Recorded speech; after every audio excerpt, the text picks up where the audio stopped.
tuan-tuan dan puan, raya dah dekat kan? Tapi tuan-tuan dan puan sedar tak, office akan tutup lama. Habis tu website tuan-tuan dan puan siapa yang nak jaga?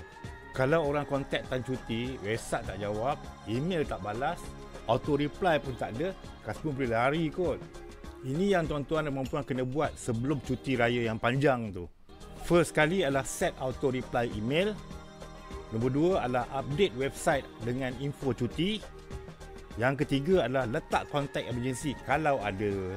Dan keempat ialah kalau ada promosi hari raya, schedule dah siap-siap, letak kat website anda. Bila semua dah siap, barulah boleh enjoy ketupat dengan tenang tuan-tuan dan puan. Website jaga customer, tuan-tuan dan puan jaga family pasal hari raya tersebut.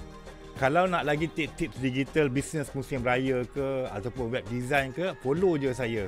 Jangan tunggu last minute tuan-tuan dan puan. Selamat Hari Raya.